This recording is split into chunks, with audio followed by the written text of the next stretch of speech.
ઉપરવાસમાંથી પાણીની આવક ઘટતા નર્મદા ડેમની જળસપાટીમાં ઘટાડો થયો છે। નર્મદા ડેમના હાલ તો 15 દરવાજા ખુલ્લા રાખવામાં આવ્યા છે અને સોમવારે ડેમના 23 દરવાજા ખોલવામાં આવ્યા હતા, જે પૈકી 8 દરવાજા બંધ કરાયા। ડેમના 15 દરવાજા થકી 3,50,000 ક્યુસેક પાણી અત્યારે છોડવામાં આવી રહ્યું છે। તો નર્મદા ડેમમાં સતત હાલ 15 દરવાજા ખોલી અને નદીમાં પાણી છોડવામાં આવી રહ્યું છે અને 3.5 લાખ ક્યુસેક પાણીની જાવક જોવા મળી રહી છે।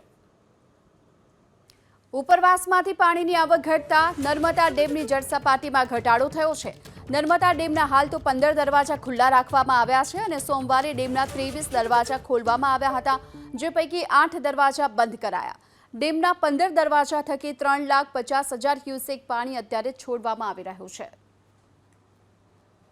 તો નર્મદા ડેમમાં સતત હાલ 15 દરવાજા ખોલી અને નદીમાં પાણી છોડવામાં આવી રહ્યું છે અને 3.5 લાખ ક્યુસેક પાણીની જાવક જોવા મળી રહી છે।